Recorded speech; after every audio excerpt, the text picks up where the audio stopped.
Welcome back to Car Juice. Today we're going to be giving you guys the squeeze on the 2025 Kia K4 GT. The Kia K4 GT is the new replacement of the previous generation Kia Forte. They have killed off the Kia Forte, now it's the K4.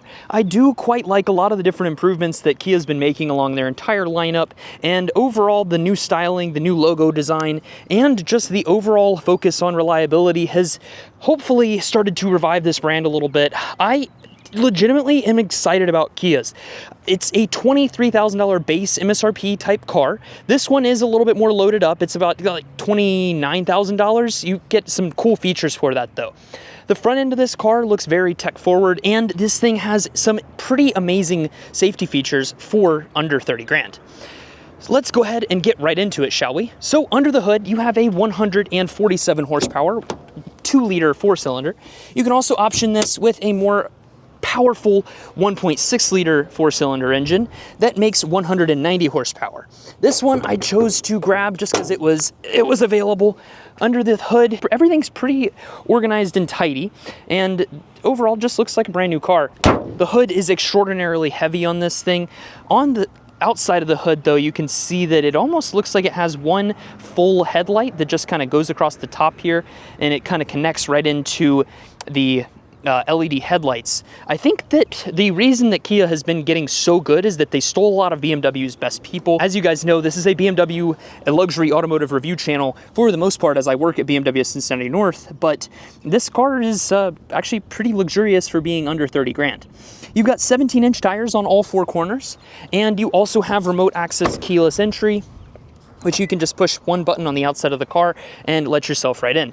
Some of the other cool things about this are the back door handles just kind of tuck right into the body, kind of like the Veloster that they had a couple of years ago, and it really kind of modernizes the whole entire look. You also do have a very sleek rear brake light that goes into the back, making it look very much similar to the front. Very cohesive design language. I don't believe the lights light up all the way. Yeah, they don't light up all the way across. They stop about right here, but it looks pretty good. And then they hide the button for the trunk just to the side of it, so you can quickly pop that and open it right up. The rear seats do fold down flat in case if you needed to transport some larger items, and then you have a spare tire underneath to protect it from getting on top of all your things. So very, very practical and functional use case there. You've also got a little handle to pull the door closed to the trunk, so very, very cohesive, decent sized trunk for the size of this thing. It does appear to be a little bit bigger than the Kia Forte that I had back whenever I was in high school. I like the upgrade in the styling. This thing rides pretty smooth.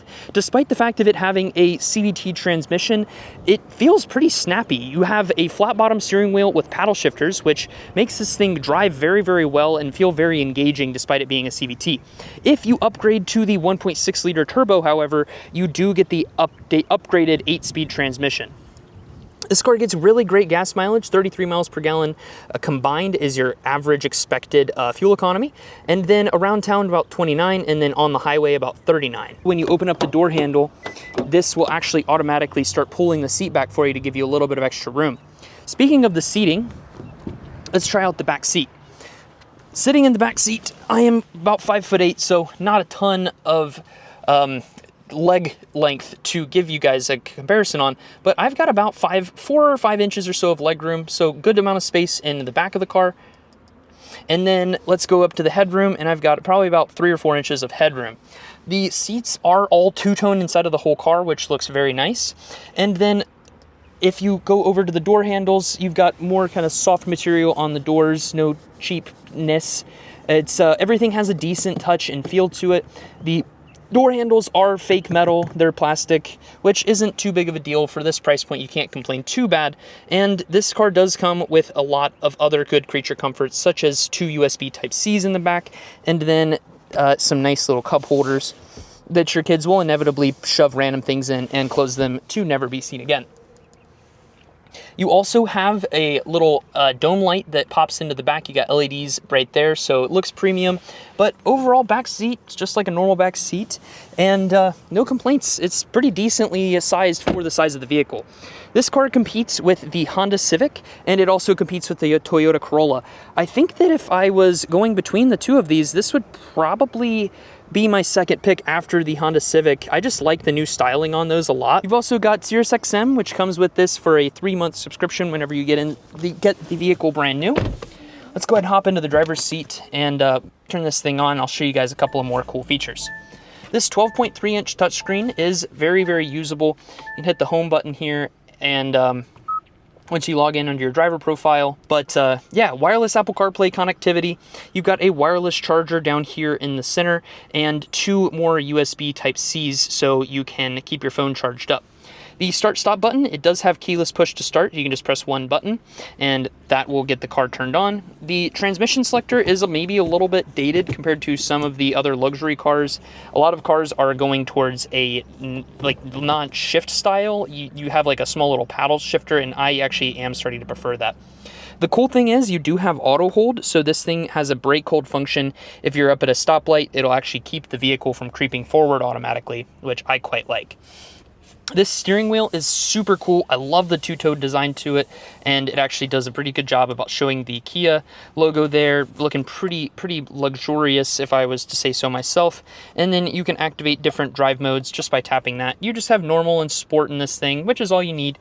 And then on the left side, you have your adaptive cruise control functions. On the door, you've got your heated and ventilated seats. Pretty cool that you can get ventilated seats on a car that costs less than 30 grand. And from what I can tell, they actually work pretty well. This texture here on the dash does look pretty nice, but the lower area does appear as though it's going to scratch pretty badly. And then you have physical controls for your climate control, so you can click just one button. It's not all hidden away in berries of menus, but it's not the easiest to use. I prefer how the volume is set up on this car on the K4 versus the K5. You can just hit one little button and change the volume very quickly. And overall, it sounds pretty darn good. The dashboard material is not that soft touch, but it's really not bad. Yeah, some hard plastic outside of your regular reach. And then you do have the ability to pair this with your garage door opener without having to like have a permanent clicker just sitting in the top of your car. Let's go ahead and look at this $900 sunroof. Opens and closes pretty smoothly. Automatically pops up and it raises up over the top, very, very Audi-esque. Push that forward and it's going to automatically slide back forward on us. And the material you can't see through whenever the sunroof is open. That's a good sign. All right, let's see. Does this have the laminated 2-pane glass like the K5? No, just as 1-pane glass, not too big of a deal. I think that this is a pretty good value. There are obviously some spots that aren't the most luxurious ever. Like these door cards don't look super premium, but they don't look bad by any means.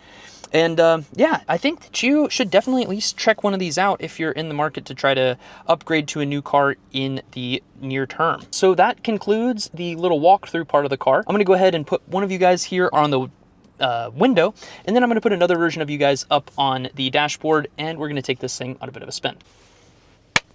All right, so behind the wheel of the Kia K4, you're going to find yourself in a pretty comfortable cabin. I do want to also mention, I have a massive water bottle I carry around with me, and it does a great job accommodating it in the cup holders on this car.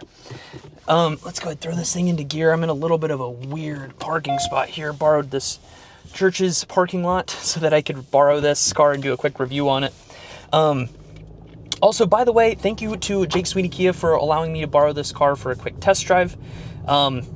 Huge thank you, as I don't have, obviously I'm not a big enough channel to have complete access to press cars and stuff like that. So very, very nice of them to allow me to borrow this car.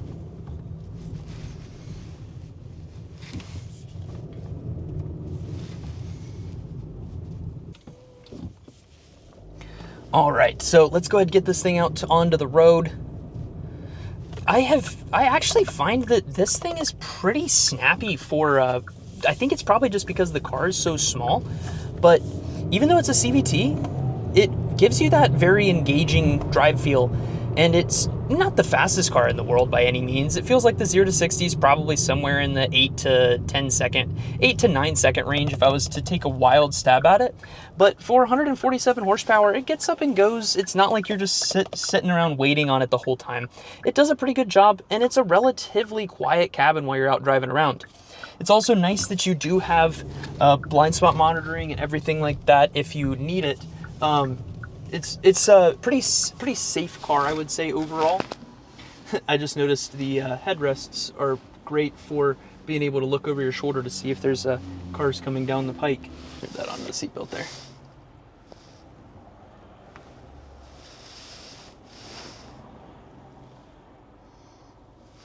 But yeah, with the Harmon Kardon stereo and the ability to use like the wireless Apple CarPlay, you are this car gives you a lot of value for the money, which is really where Hyundai and Kia have always shined. The problem that they were plagued with a while was that the 1.6 liter engine that they had would just end up sludging up if you didn't change the oil on it. And I had that happen after I sold my car. Fun little story for you guys. My Kia Forte that I had back in high school, I sold that on Facebook Marketplace. It was titled in my dad's name, and I let them keep the license plate. If you guys are ever selling a car, don't let the person that you're selling it to keep the plate, because that plate is still tied to you. All right, let's test this out.